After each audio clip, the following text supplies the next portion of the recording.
Today we have another Hometown Historian Channel production. Enjoy.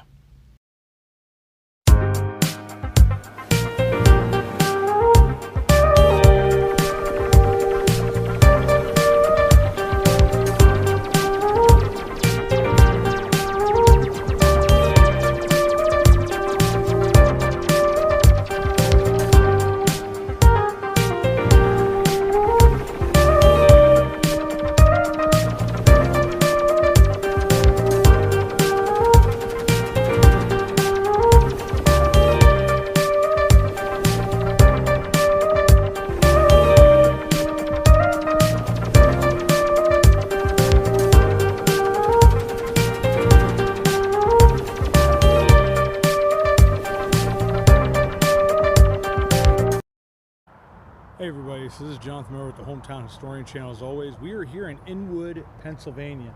And this is where our next journey is going to start. Even though some of the locations started much earlier, this is where we'll start the video. So behind me is what was known when it was first built right after the Civil War, was known as the Mountain View Hotel, eventually known as the White House, and then its last name was the Inwood House. This was a hotel and tavern that was quite useful for here on what the rail trail here would have been the Tremont and Lebanon Railroad. Started in Lebanon at the Cornwall and Lebanon, or the Reading Railroad Station, I should say, and went the whole way up to Tremont, Pennsylvania. So this story in particular is about the silver mines and possible gold mines. Silver and gold, silver and gold. Though the one wasn't really a gold mine, but there was silver that was looked for and tried to be mined here, and actually they did mine it here along the Blue Mountain, which is out that direction. You can see Chuck there, but behind it is the Route 81 bridges, and behind that, that's the Blue Mountain. It sort of goes along this way and then goes out that way as well, and up that way would then be Greenpoint, Pennsylvania. But anyways, here at Inwood, the Core family, Michael Core, built this inn, and this inn was very, very important to not only the rail traffic, but also they had a siding that went across. There was a rail bridge somewhere along here that went over into Monroe Valley, and the Strauss Lumber Company had bought at least 3,000 acres of land, and they also had something that was like a suspension bridge. I don't know what that is, but it sounds terrifying. Like how they got across the Swatara Creek here. And so the business was booming, especially like 1870s, 1880s. But the Core family, around the 1870s, prospectors thought that there was silver in these hills. So the Indiantown Gap Silver Mining Company, they were the first to start mining, and they would have mined somewhere around that direction on the Blue Mountain. And they actually did reasonably well. They were finding about 53 ounces of silver to about a ton of iron ore and the other rocks that came with that. Now, unfortunately, a young man by the name of Isaac Kreiser Jr., one of the buckets that they were digging into that, I'm not sure if they did like mine, I guess they did some kind of mine shaft, and it said it was like 29 feet in. Well, the bucket broke off of the chain, hit the guy in the head, killed him instantly. So unfortunately, with that type of adventuring going out in the silver mining, there are consequences. So I think that operation closed down shortly thereafter because it just never really took off. Like what they were gaining didn't match up to what it was costing them to actually mine. So they were talking about a second shaft, but ultimately after the guy was killed, they just abandoned it. And I had just done this video yesterday on the east side of the Swatara. What is this hole in the side of the mountain? Well, I knew ahead of time this was one of the silver mine shafts. It's connected to the Core family. Either Michael Core or someone that had, shown him and said, hey, this is what we'd like to do, they actually dug that back in. Now, I talked to Cliff about a bunch of the information. I just wanted to clarify because he's really done a lot of videos on this and a lot of research. That mine shaft is not filled in apparently, but it is filled with water, so it's not safe to go in, and I wouldn't be surprised if it's collapsed, but it probably doesn't go very far back in because it was an exploratory shaft and they never really found anything from that. But these silver operations, they actually were quite vast in this area, and we'll talk more about that, and we'll also talk about some more of the other operations of the black gold, if you will, not oil, but coal, which was really prevalent in this area, and we'll talk about that more. So we are back here at the hole in the mountain. What is that? Well, I knew what it was. This is the actual shaft that they dug back through here as an exploratory silver mine shaft on the east side of the Swatara, which Swatara is right over there. This shaft, it never brought any silver out or anything like that. Supposedly there's another one here on the east side, because there was a legend of a Native American that had a bunch of treasure that he buried over here somewhere, but that also that he was guarding the silver deposits. So I think that's part of what started the legend. Now the Indian Town Silver Mining Company, they actually found some silver. How good 53 ounces is to a full ton of material, I really honestly don't know. But there was a lot of silver mining. If you go up towards Pine Grove, we've done a country road to take me home through Swopes Valley. Apparently they had quite a few silver operations up there as well. Never found anything. And if you look over, you see the mountain over here. There's this Blue Mountain. 81 goes across down that way, south of here. Cliff actually went up on that mountainside, which is nuts, and took some guts, because that is a steep going down there. Like, you fall down, you're not getting back up, and you're probably gonna be dead. But Cliff did it. Somebody said that there was supposedly a silver mine operation over on that side of the mountain as well. Whether that's true or not, I don't know, just because of the steepness. But they claimed they sort of dug a 6 to 8 foot lane back that led up the mountain to the actual silver mine, but Cliff never found anything like that. Maybe it happened and it's just closed up or whatever, but that's sort of the history of the silver mining in Union Township in this area. It's pretty cool that something like this went on here. Doesn't sound like it really ever amounted to anything. It was just more based off legend, based off people just suddenly deciding, hey, this would be a good place to go for silver, which I think normally one of my viewers had said something along the lines, if you find like quartz, that usually is a sign that there could potentially be like gold or silver. So I don't know if they found something like that, or there was something, whatever, you know, geological survey that they figured that out. But, you know, being it was in the 1870s, probably not. It was just based off a local legend, that type of stuff. Hey everybody, so we're here at the Trout Run Trailhead. We've done that before, going down through on the old Moonshine Road. I chose to stop here because they have all the parking. You're not allowed to park next to where you can go down to the Swatara Creek, and I just figured, you know what, the heck with it. I'm not walking very well right now, and it's cold, and I'm a little girl about it. But anyway, so there's another hotel that we want to talk about as well, and I will throw up a picture as well of the two hotels back in the day when they were in. I think the Inwood house is probably right after it was out of operation, but probably the 1930s, because that ran until 1924. The Coors also built another hotel, which I have not been able to find where that exactly was, but it was this gorgeous 4-story hotel that they built, I believe, in the 1830s, and it ran till 1994. Now, the original structure, which you'll see in the pictures later, was a 4-story structure and did a booming business, especially with what we're going to about to talk about. They ran that till I think 1954. The Coors probably ran it till slightly after 1900, but it ran till 1954 with the original hotel until it burnt down completely. Like, it was a complete loss. Now, they built a much more simple structure, which I think might have been 2 stories, and that was geared more towards families, like family living for people that couldn't afford to have their own house, sort of a renting situation, I guess you could say. And that ran till 1994, and then the Swatara State Park wound up ultimately buying it and tore it down. So that hotel no longer exists. And I think it was named, they were named the same thing, the Mountain View Hotel, and it kept that name till I think it was Mountain Home when it was another family member, the Millers, that took it over, and they called it the Mountain Home Hotel then. And that was when they sort of switched over to where it was less hotel and more for families. One of the cool operations that they ran in this area, like I talked about the Monroe Valley siding, which is a rail line off of the main line. Now that ran about 7 miles back to where Lake Strauss, Camp Strauss is today.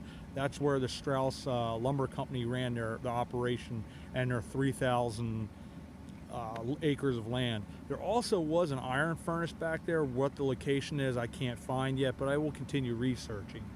And that's the one that had the horrifying passenger bridge where people could walk across. A pedestrian bridge would be a better way to put it, but it was like a swinging bridge. What that means exactly, I don't know, but they liked to live dangerously back then, and they did. Now that bridge is no longer around, and neither is the rail bridge, the rail truss that would have went across. That's gone. If there are any signs of that somewhere, but it was right there pretty much at Inwood where it connected onto the rail line. Now they had 2 more siding runs. One was Trout Run siding, which was right there at the Trout Run Creek, which runs right down over here. It connects into the Swatara Creek, and the other one is called Sand siding. They had a village called Sand. Cliff and I have visited that area before, and it's right across, nearly right across from where the Twin Grove Park is today. Twin Grove Park, I believe, was started, I want to say the 1920s, but it's probably before that, so don't quote me on that. But they used the rail station there at Sand siding, which they have beautiful trails that go back, and especially you can go back to the Armour Bordner cabin, which is beautiful, and a beautiful bridge that goes across now, walking pedestrian bridge. But they ran coal dredging operations, because back when the coal mining was done, like came down from Pine Grove, they used to use the Swatara Creek in a lot of places and the Union Canal. Well, as you can imagine, especially the ones that went on the Swatara Creek, they could only go in certain times of the season, definitely not summer. So they would wishy-wash around, and that coal would fall off of the boats. Well, somebody came up with a creative idea. Why leave that coal in the Swatara Creek? We can go in and dredge and pull that out. Apparently, they were quite profitable enough to make a rail track that went over to the Swatara Creek to where these operations actually took place. So I think they only ran for not more than 10 to 20 years, probably less, because you think there's only a finite amount of coal down there, but it was enough to be able to go in there, and it was free. And it also worked with the Clean Waters Act, that they wanted to get the rivers cleaned up, especially the Swatara. They had so many of the mining operations that water went in. It used to be the joke at the Swatara Creek, if you went in and it swam, you come out with a second head, because the water was sort of dirty and nasty. But then they put a lot of limestone in and actually cleaned the creek up really nice. Beautiful creek now. But those are some of the cool operations that went on along here, because coal was sort of viewed as a type of gold, especially in this area. There was so much of it.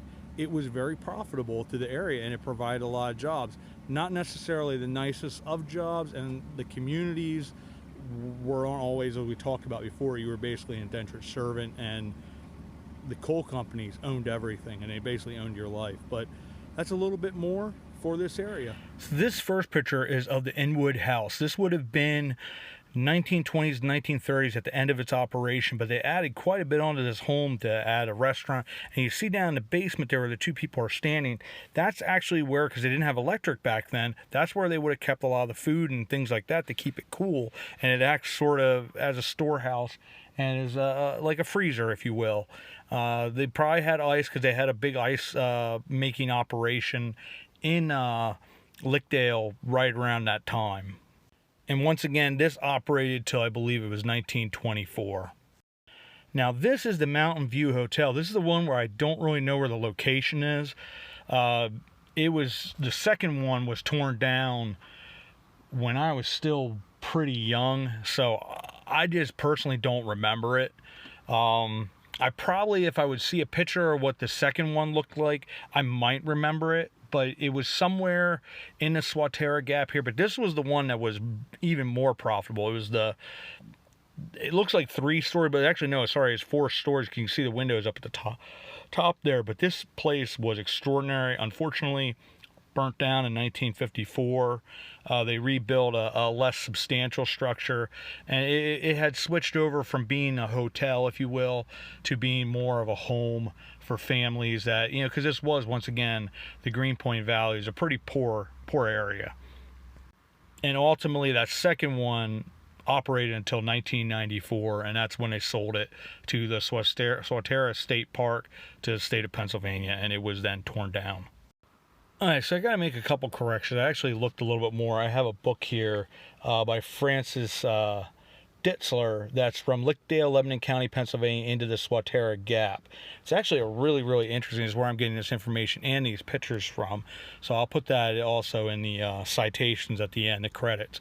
But there was a coal operation at Sand Siding. There was one that was around Trout Run.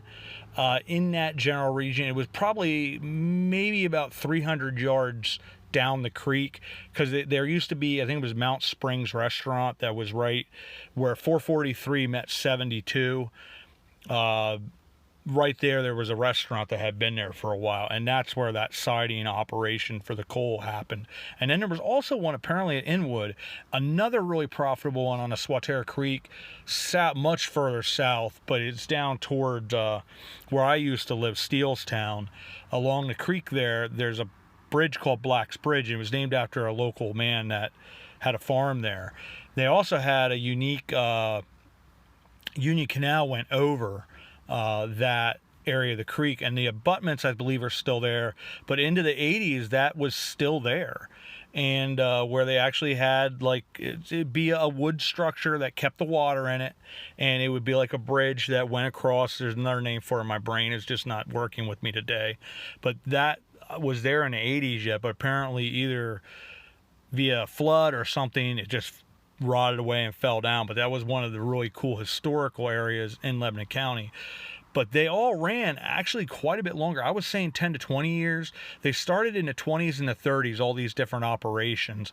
The one at Trout Run specifically, that ran to the 1970s, and actually had the original owner, who's by last name of Sensenig. He ran it for 20 years, and he got hit by a train, and that killed him. And ultimately, a couple other guys took the operation over, but he was a man out of, I believe, Mannheim.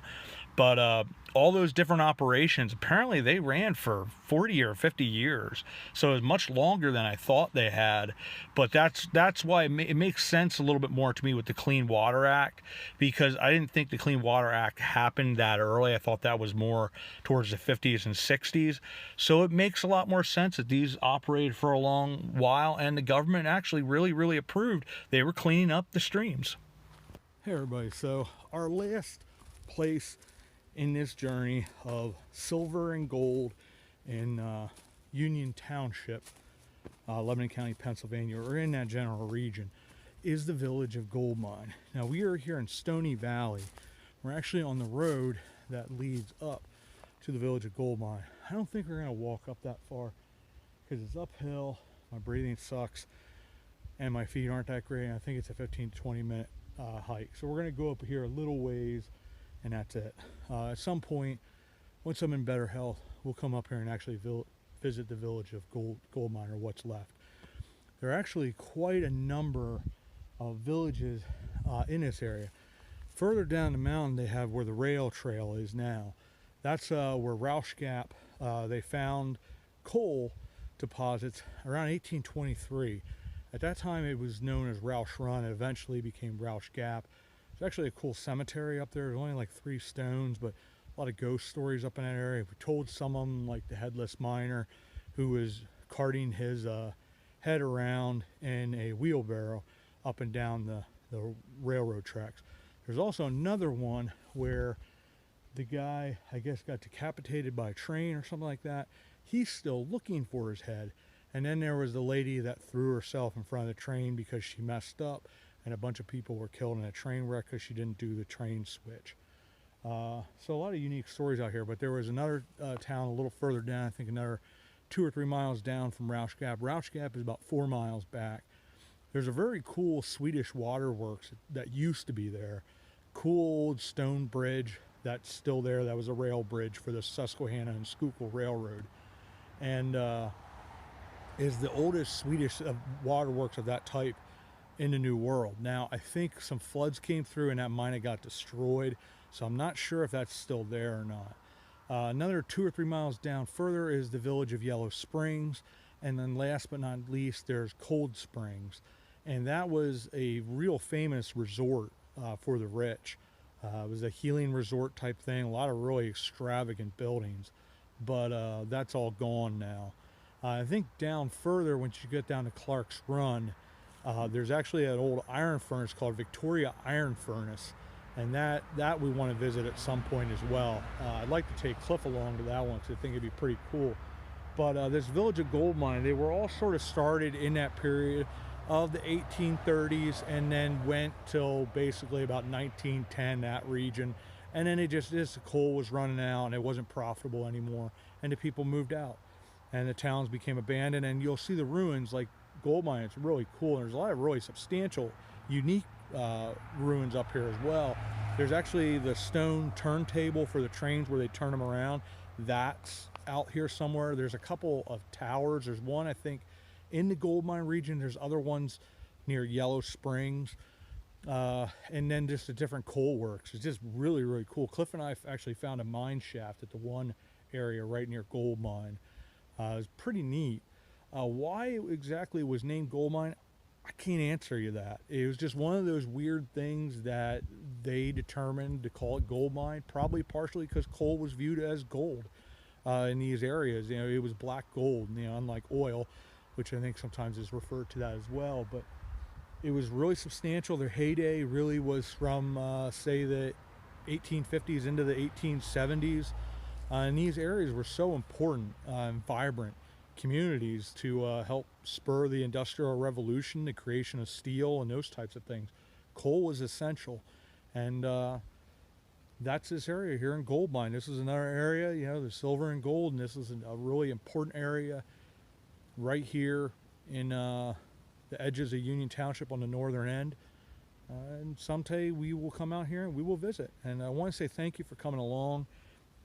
It's a lot of fun doing these. I'm actually starting to just get back out to do live videos, and this is a lot of fun doing this today. I just sort of out of nowhere was like, yeah, I think I want to do that. And I hope you guys enjoyed it. Thank you for coming along on another adventure. And as always, we will see you all about town.